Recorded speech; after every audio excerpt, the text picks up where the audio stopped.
printing money from your CRM. Can y'all see my screen? Yes, sir. Perfect.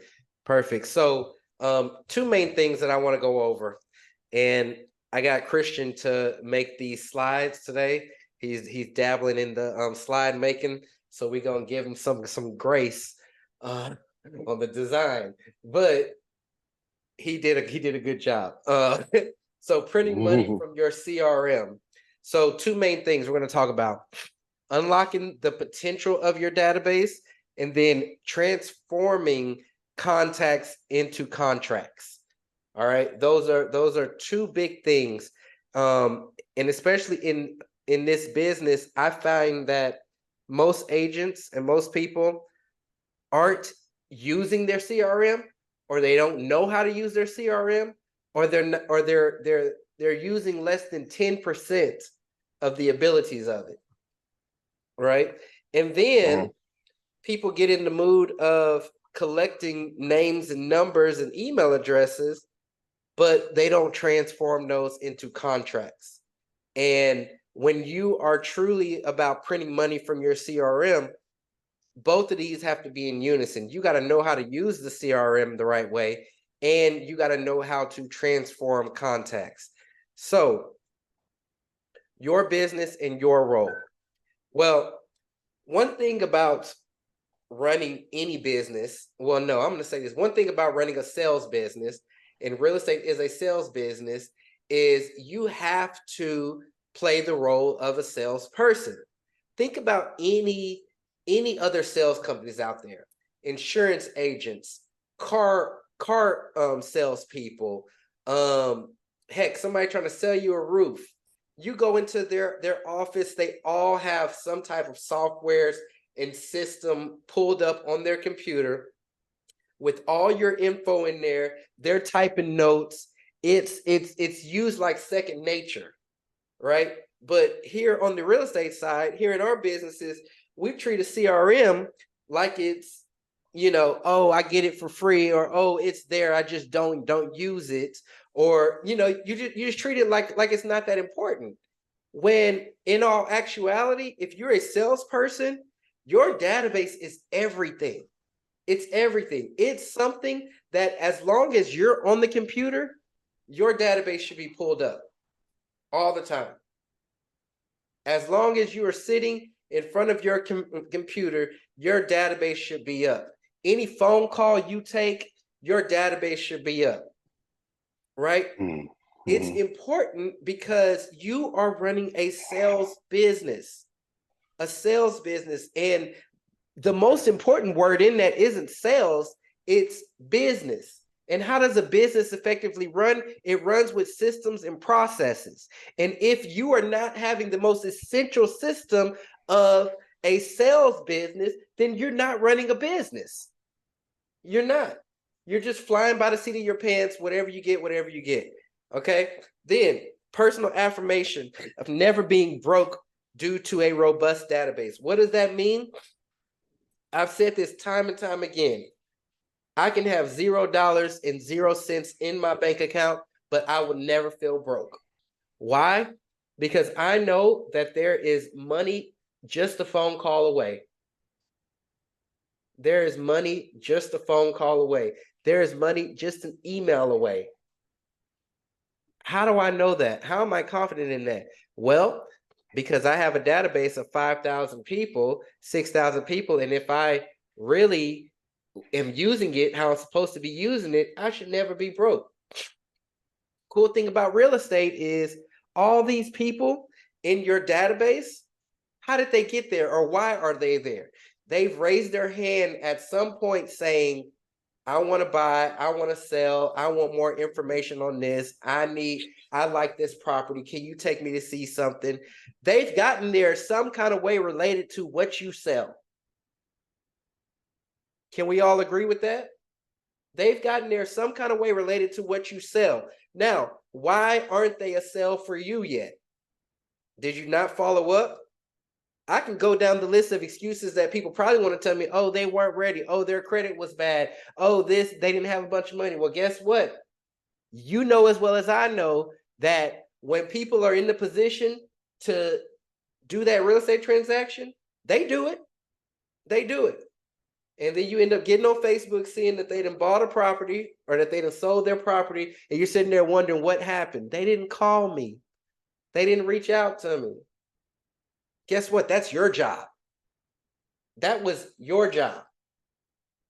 Okay? That's where the database comes in. You will never be broke. Your phone, well, I'll get into that. What is a database? A database is not just the fancy CRM. It's not just the KV Core. It's not just the follow-up boss. A database is anything that houses your contacts. And it comes in diverse forms. Your Facebook profile with your 3,000, 4,000 friends, that's a database. Your LinkedIn profile, that's a database. Your phone book, it's a database. If you have one of them little Rolodex things, that's a database.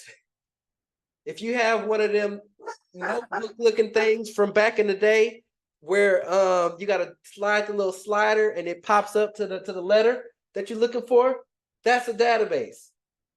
All of those are databases. They come in all different diverse forms, but they mean nothing if you're not using them. You probably have contacts in your phone right now that you have no clue who they are. Or you probably have contacts in your phone that you haven't talked to them in 10 plus years. What use are they to you right now? What use are they? They're not much use because you're not using them. Same thing with your databases. You won't think of it like a database unless you're using it. People in the database is your potential revenue. Every person is your potential revenue. So every person should be treated like their money. Guess what? Something that I do on my end, I have something called a customer value attached to each person in my database. Based on their actions. Based on their actions, you know, they come in probably searching for a $200,000 house. But if they are reading all of my emails, if they are continuously searching on my site, if they are responding back, right? If they haven't unsubscribed, they have a higher customer value to me than someone who just opted in with an email address that they never check or with the phone number that they never answer. So always think of your contacts as revenue. All right. Knowing your database, knowing what's in your database is key. This is an important one, right? Your database right now, your CRM right now, think about, is it 25%, 50, 75, 100% fully organized? Who has a database that's 100% organized right now? Not me. Don't be shy. I'll celebrate you if you do. Who has a database that's 100%? Who has one that's about 75%? I do. Okay. Do you know the percentage of buyers versus sellers in your database? Do you know your email open rates for your database? Do you know your opt-in rates? Do you know your unsubscribe percentages? Right? Those are all things that come with knowing your database. We're doing, and I'll give you an example. A lot of real estate agents, we do actions that we don't realize are causing more harm than helping us, right? You sending out those newsletter campaigns from your brokerages, but then you're not checking to see how many people are unsubscribing every time you send one of those out, right? You're not checking to see who actually clicked in one of those emails. Think about this. If you sent out an email and there was a link in there that says, click here to set up a meeting with me, right? And once they clicked, then it took them to a form they got to fill out. But guess what? They didn't fill it out. right? So you just didn't do anything with it. But think about all those people who probably clicked that didn't fill it out, that you could have now sent a different type of communication to. Hey, I saw you clicked, but you didn't take the next step. That can even give you intel that maybe your next step was too complicated, right? Maybe they didn't have time to fill out whatever form you had. But these are all things about knowing your database. Your database and your role should always be an investment in your leads. Okay, that's the main thing about it. All of your time should not be spent organizing the database. That's not how it works. Sadly, that's how most agents work, right? They're constantly organizing the database, but your time should be spent investing in those leads that are in the database. I can open my database at any moment in time and find opportunities. I can find opportunities in some kind of way. And that's exactly how you want to think of your database. Never think of your CRM as everything's been worked already. Everybody's been communicated with. I don't have new leads. No. You telling me 1,000 people, 500 people, and nobody doing nothing? Nobody, or nobody knows anybody who's doing something? Or nobody don't know nobody who don't know nobody who's doing something? Right? Investing in those leads, putting the time in and investing in them. You have to do that on a daily basis. Hold on, y'all. My bad.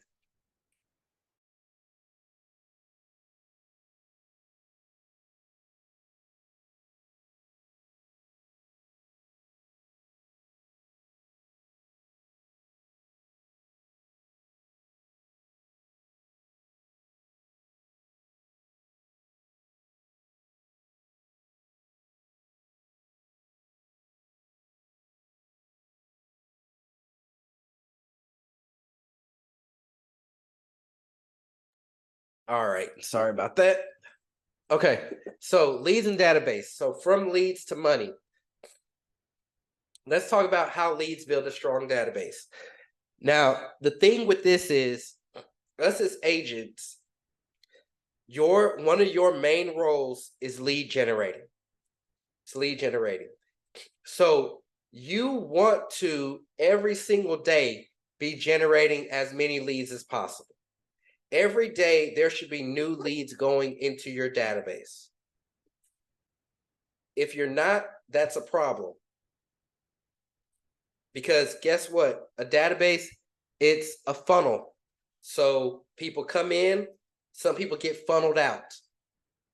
So therefore, it's important for you to keep the pipeline full.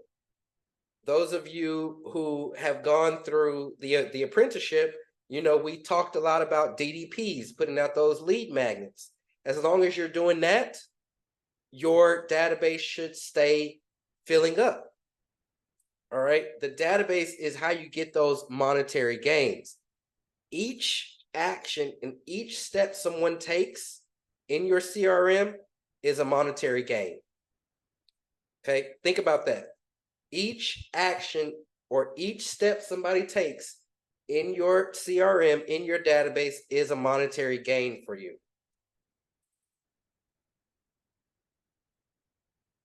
So you want to make money every day, right? It's about getting your contacts to take another action, to take another step. On the front end, think about how hard you work to get them into your database. You know, fill out your name and email address, or send me a DM, or, you know, you work hard trying to do that. And then you get in there and then you just let them be free. Let's hope my database has a good follow-up campaign. Oh, I don't know what follow-up campaign to put them on. I called them today, they weren't ready. So I'm gonna just move them over to not ready. No, that one action that they took, that was a monetary gain. So what's another action you can get them to take? Well, think about something small. I just want to get them to open my emails.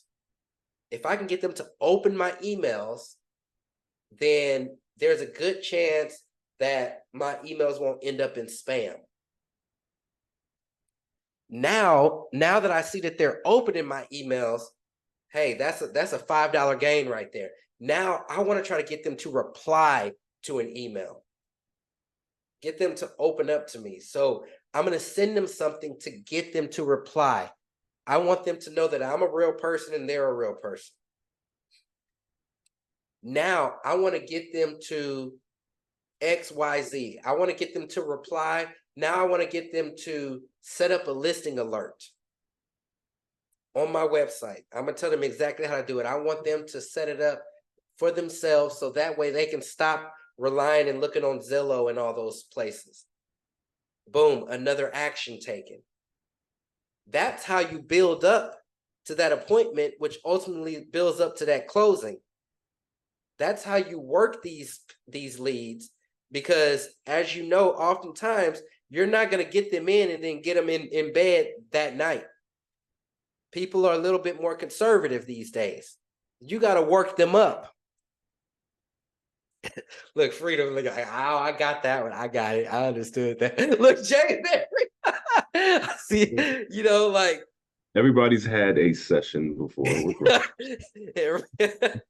But you have to work people up to that point. And so by getting them to take these little bitty actions along the way, those are monetary wins. Those are gains right there. So what got me really interested in this whole database thing, because I was just like everybody else, you know. I was at Keller Williams. I had the database. I forgot what it was called, but it was very complicated. And I had it. I was putting all the contacts in there, but I realized after doing my first 60 deals, which took me about 2.5 years, I hadn't received not one referral. Not one referral. And I knew all these people were telling me that, oh, your real estate business is going to turn into a referral-based business. It's going to turn into a referral-based business. But it wasn't happening for me. And I was like, dang, I didn't help 60 families. Where's my referrals? Well, the problem was me. Why? Because I wasn't loving on those people. I wasn't taking care of those. And on the flip side of that, I was a master lead generator. Like I had ads on Craigslist. I had videos out there. I had first-time home buyer events going. I was generating so many leads, but they weren't totaling the amount of closings that I thought that I should have. And it was at that point that I said, I got to figure something else out. And that's when I really started studying the database and how to work a database, how to extract sales from it, how to move people through a pipeline. Once I figured that out, that's when I started hitting 100 closings every single year after that. And it wasn't hard. It wasn't hard. It was just strategic. It was just very strategic. Okay. In your database, you have high net worth contacts and very diverse clientele. That is a good thing. That is a good thing for you, because that means you don't have to work as hard. Let me tell you why. There's this book I want you to pick up if you have time. It's called The Power of Who. The Power of Who. The author, his name is like Bob Bodine, but The Power of Who.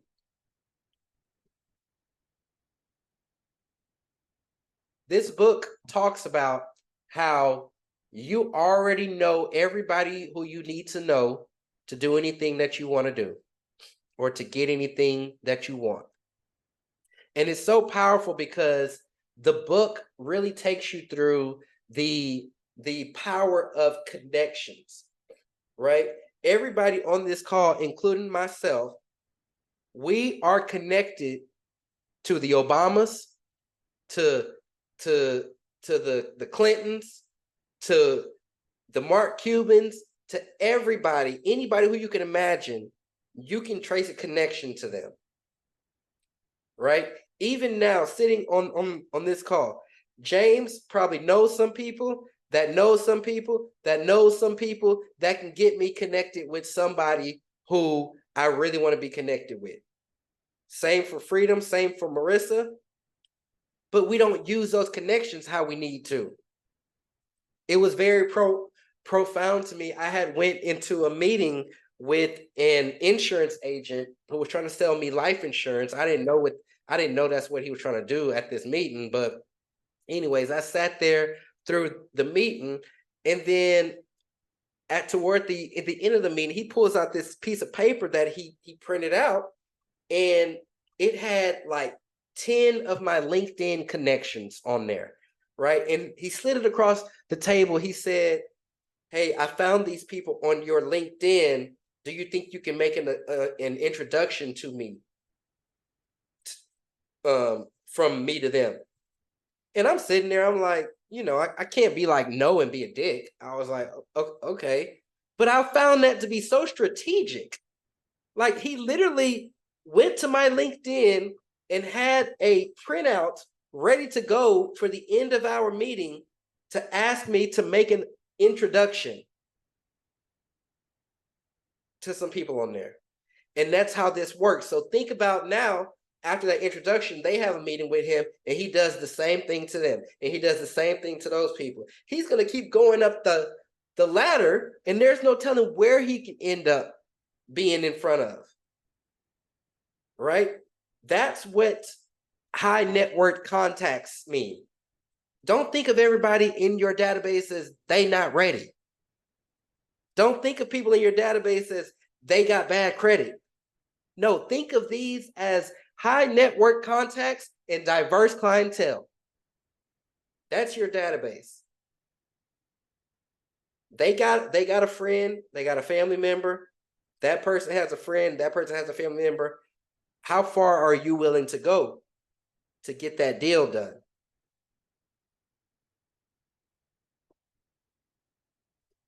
All right, database essentials. What makes a good database? So minimum, you want to have 400 people. Now, for you apprentices, we have our three lists with 50 people each, 4 lists with 50 people each. Okay, your minimum database, you want to have 400 people. That's a good, healthy number to start with. Okay, now these people, they can be potential contacts, like, you're trying to get in contact with them. They can be passed from an old job. They can be present contacts, so people who you just met, or they can be people who you want to meet. Those HR professionals, those wedding planners, those divorce attorneys, those insurance agents, we call those wells. Those are those people that are on your well list. Okay, this is what makes up your database.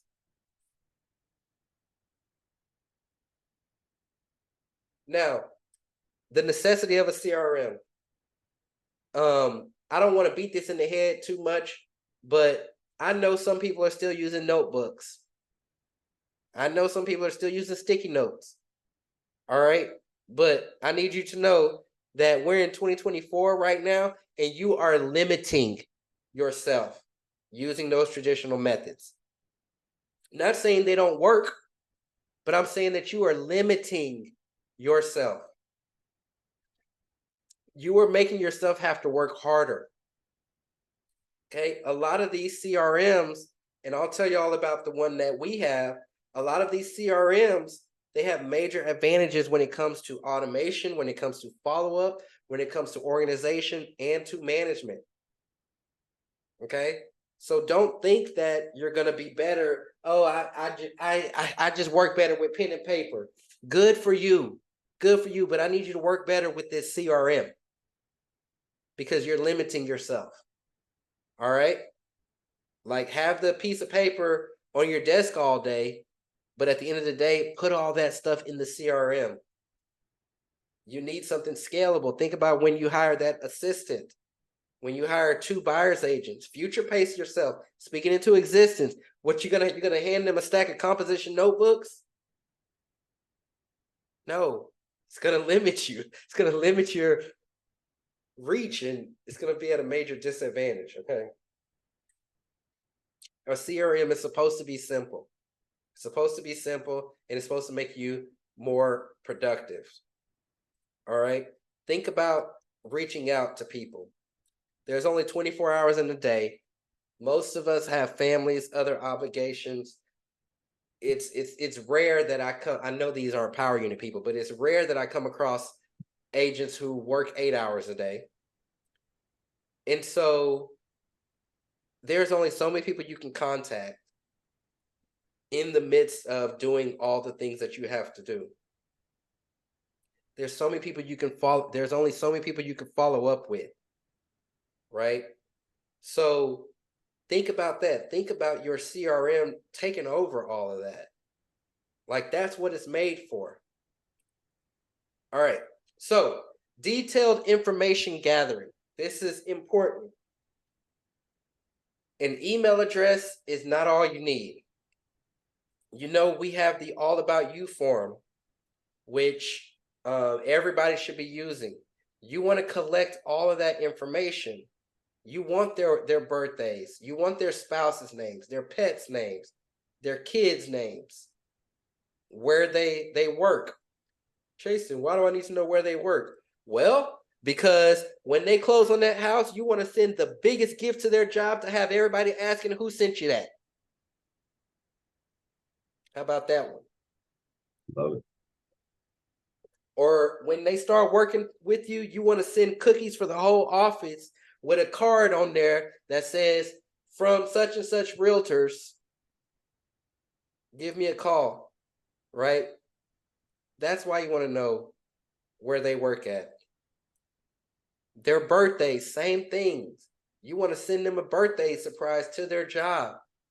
Take them and their boss out to lunch. Think about that. You take them and their boss out to lunch. Now you're making a connection with their superior, who is more than likely on a leadership team that meets with other leaders that you can introduce them, that they can introduce you to. See how I'm working those connections now? Okay. So that's why we want to collect that type of information. Why do we want their pets' names? Because people are in love with their pets, y'all. And it's like, if you buy someone a gift for their pet, that can go further than you getting a gift for them or their kids. Shit. You buy their kids a gift, Christmas gift, it's like you are in the family at that point. That's Sure why you is. want that. I say you sure are. You're right, Ginger. Yes. I Yes. do that in corporate America all the time, and that's the easiest way. Hey, how was the baseball game? And I'm like, oh my God, you remember? Exactly. Exactly. And so again, y'all take a look at that All About You form, because all of that information on the All About You form needs to go into your database. And even more so at the bottom of the form, how we ask, do you have a CPA? Do you have an attorney? Do you have an insurance agent? Right? Now, when those people say yes or no, you're able to make more connections. Oh, would you mind introducing me to your insurance agent? I'm looking for a new one. Boom. Now you have that warm connection. Oh, you don't have an insurance agent? Let me introduce you to one. Now, this insurance person sees you're sending them business, and guess what? They naturally want to send you business. Just from gathering that detailed information. So again, what I'm trying to drill, the point I'm trying to drill right here, it's more than just a name and email address. Make it a point when you are adding people to your database to ask more questions, get that information. Think about any other business that you try to do something with. Heck, you could try to go buy some tires, and they have no problem asking you your name, your address, your phone number, a second phone number, an email address, right? A card to put on file. They have no problem asking that. Why are we scared to ask people when their birthday is? Right? You don't need to be.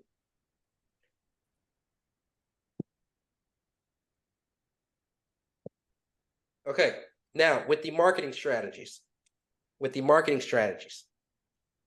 All of your marketing from your CRM needs to be targeted. Okay, targeted. This is probably the thing that makes the difference between making money from your database and not making money. Okay, so what do I mean by targeted marketing? Well, for one, if you're only using one drip campaign or one email campaign for buyers and one for sellers and maybe one for renters, you're already setting yourself up for failure. You're already setting yourself up for failure. That's not targeted marketing. That's general marketing. Okay. Remember, we talked about the people in your database. They are diverse, right? You have some people, excuse me, that are first-time buyers. You have some that are maybe upsizing, some that are downsizing, some buying for investment purposes, some buying for retirement. With that being the case, their campaigns do not need to be the same. They speak different languages and they're different messages. For sellers, you have some sellers who are selling out of desperate situations, right? They may be getting a divorce. They may be on the brink of bankruptcy, right? They may be losing some stuff, running out of money, facing foreclosure. And you're sending them that drip campaign that's all happy. Oh, sell your home with ease, no problem, blah, blah, blah. And it's like, dang, you don't even know what I'm going through. And you sending me this like I'm happy right now. Right? There's a different tone there. That's why your database has to be extremely organized so that you're able to do targeted marketing. Would you believe it or not? There are some people in your database that never check their email. They only check their email if somebody tells them that they're going to email something. Yeah. So they should probably be on a text campaign, right? There are some people that never answer the phone. They only text.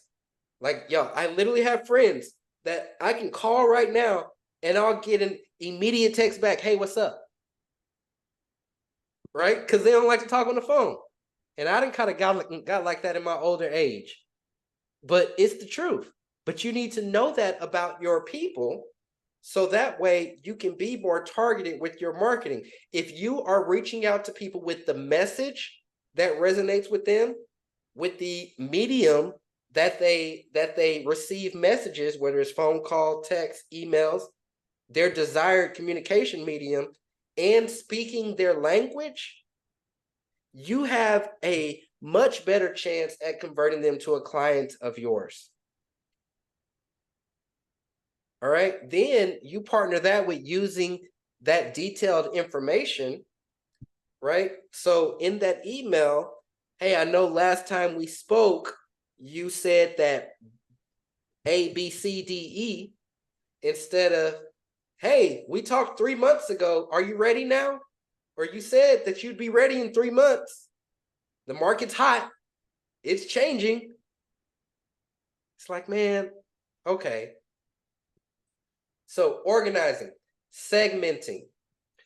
So this is a great lead in. Segmenting for success. So the necessity of organizing and labeling. Speaking of label, okay, Marissa, I think you were at 75% on your database. Roundabout, how many different labels or tags do you have in your CRM right now? Nope, I'm definitely not at 75%. Oh, you're not at 75% no more? I've never been at 75%. Oh, who been database at 75? I think that was Ginger. Oh, Ginger. Ginger, can you hear us? I can hear you. Yeah, Okay. Ginger. So how many different labels and tags do you have going on in your CRM right now? Probably about 10. Good. And if you don't mind, what are some of those labels and tags that you have?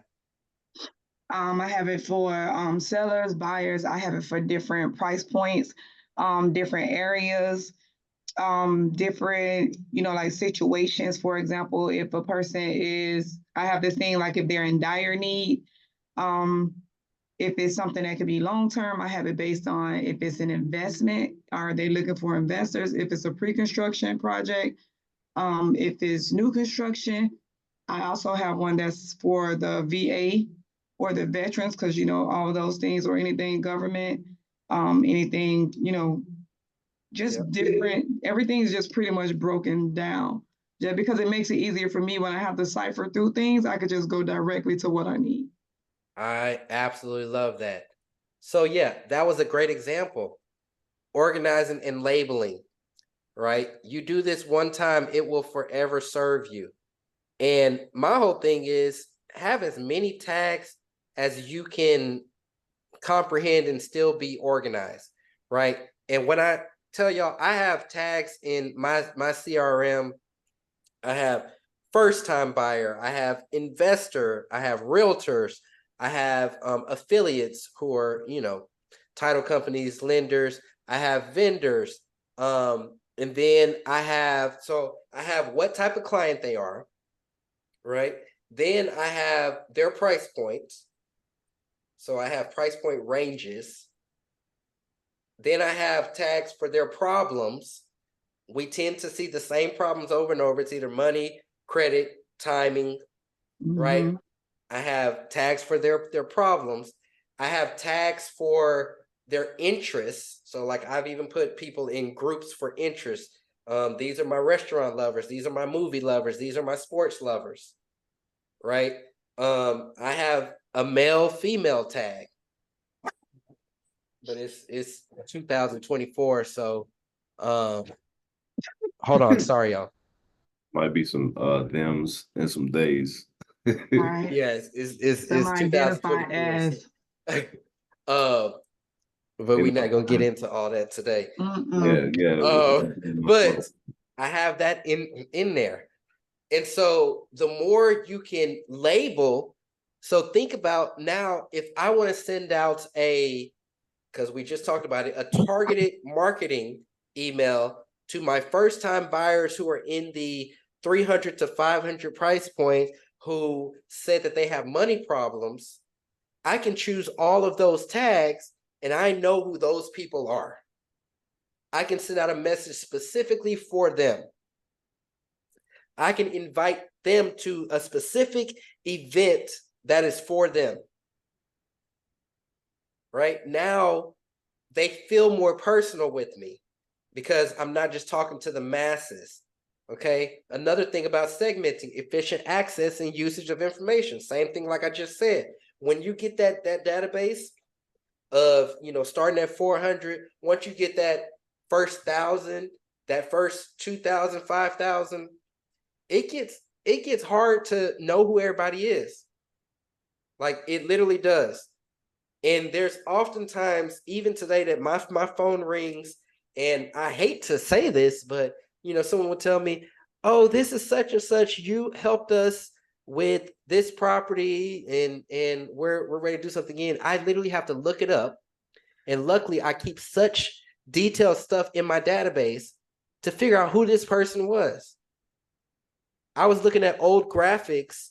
No, I was watching one of my old vlog videos yesterday because I was chopping it up to make some new content, and I was showing a client a house, and I'm sitting there like, what house was that? And I know I sold it to them, but I couldn't for the life of me remember what listing that was. And it gets like that once you've worked with a lot of people. So that's why you want something that will give you efficient access. That composition notebook is not going to do that once you start being at a high level, right? VIP management, treating VIPs exceptionally. We all have VIP lists. If you don't, you need to create your VIP list. Your VIPs should be tagged in your database. Okay? When you reach out to your VIPs, or when your assistant reaches out to your VIPs, There's a different tone there. It's a different message there. You got to know who those people are. They get special treatment. All right, building strong relationships. So now we're talking about beyond transactions. Your CRM is not just for while you are in the transaction. That's what a transaction management software is. Skyslope, Dotloop, whatever, right? Those are just for your transaction. Your CRM needs to build lasting relationships. What's something that we do in Power Unit every single month? Just name one thing we do every single month. Gift of the month. We send a gift every single month. What does that do? It promotes a lasting relationship. Our database allows us to send that every single month. Okay, maintaining contact and trust. When you're asking for their birthdays, now you can have notifications pop up when it's their birthday, when it's coming up. If somebody sends you a referral, you can see how many referrals this person has sent you. That's managing it beyond transactions. When you're on the phone talking to one of your clients, one of your past clients, and you hear kids in the background, or you hear a dog in the background, now you know that they have a pet. It should be written in your notes. They have a pet, they have a dog, they have some rowdy kids, whatever, because what does that do?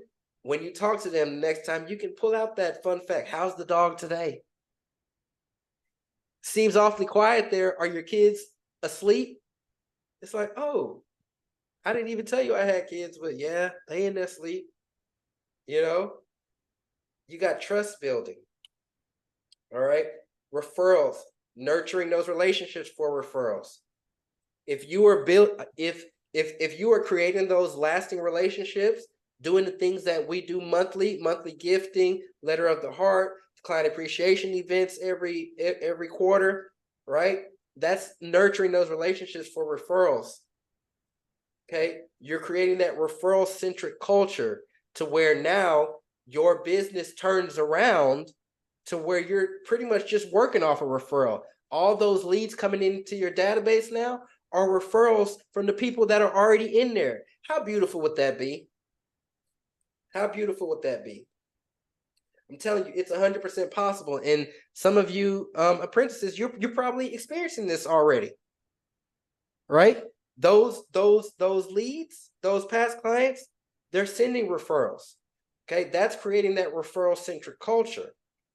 All right. So what I would encourage everyone to do, for one, you got to organize your database.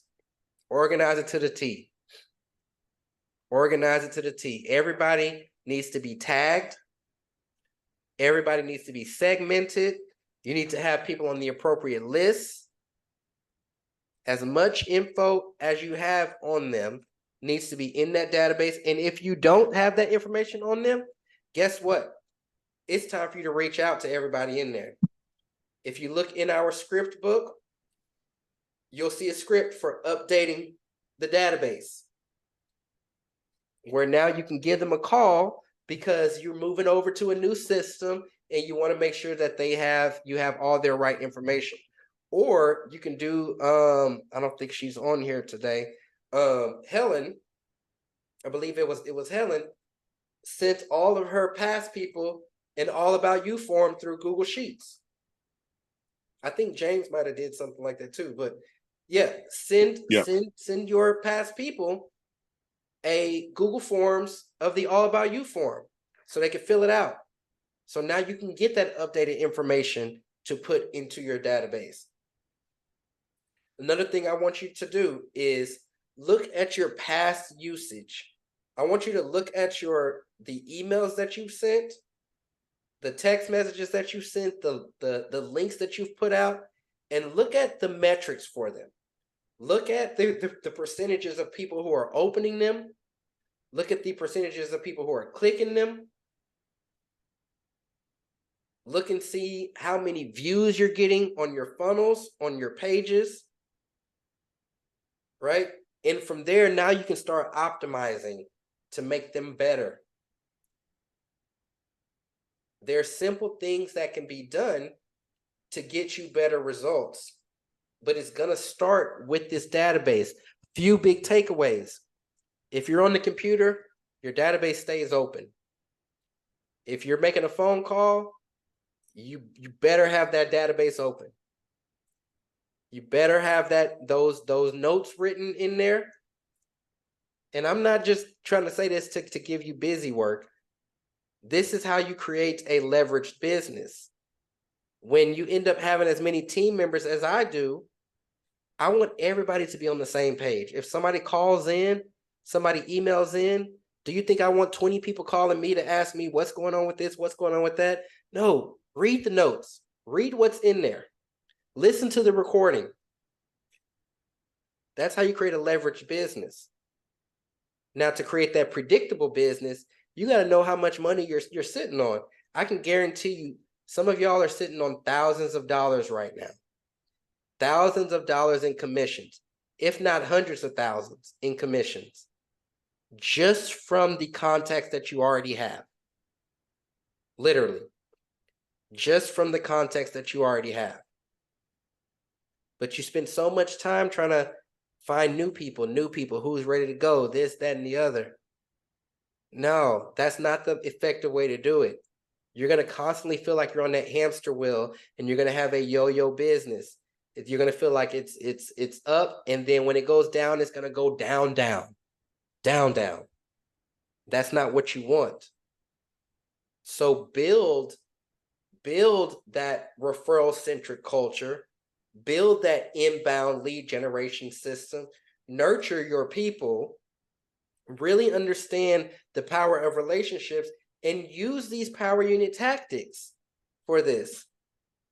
They make a huge difference in the amount of listings, buyers, referrals that you're going to get just by doing those simple things.